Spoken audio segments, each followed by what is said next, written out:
उस्तादो ऐं प्यारा शागिर्दो अस्सलाम वालेकुम। मुंहिंजो नालो आहे सलाम हुसैन।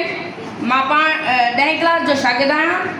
सो अॼु मां तव्हां सभिनी शागिर्दनि सां हिकु अहम गुफ़्तगू ते ॻाल्हाइण आयो आहियां, जेको आहे किरदार साज़ समाज।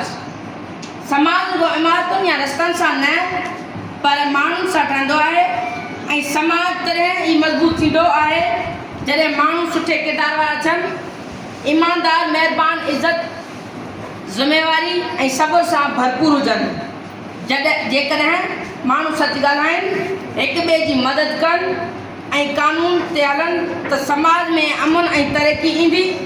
पर जॾहिं माण्हू कूड़ा झेड़ो कंदड़ या नुक़सान रसाईंदड़ थियनि त समाज कमज़ोर थी पवंदी।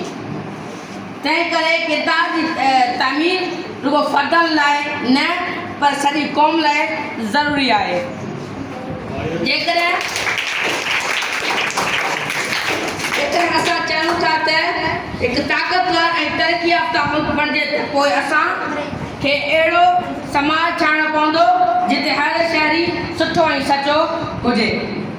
वालिदैन, उस्तादनि, स्कूल हिन क़ौम में अहम किरदारु अदा कनि था। उन्हनि खे नौजवाननि खे सचाई, इख़लाक़, बुज़ुर्गनि जी इज़त ऐं ख़राब आदतुनि खां बचण जी तालीम ॾियणी पवंदी। अचो त अॼु वाइदो करियूं महिरबान ऐं इज़तदार इंसान बणिबासीं ऐं कॾहिं गॾिजी हिकु किरदार साज़ समाज ठाहींदासीं जेको पूरी दुनिया लाइ बेमिसाल बणिजी वेंदो।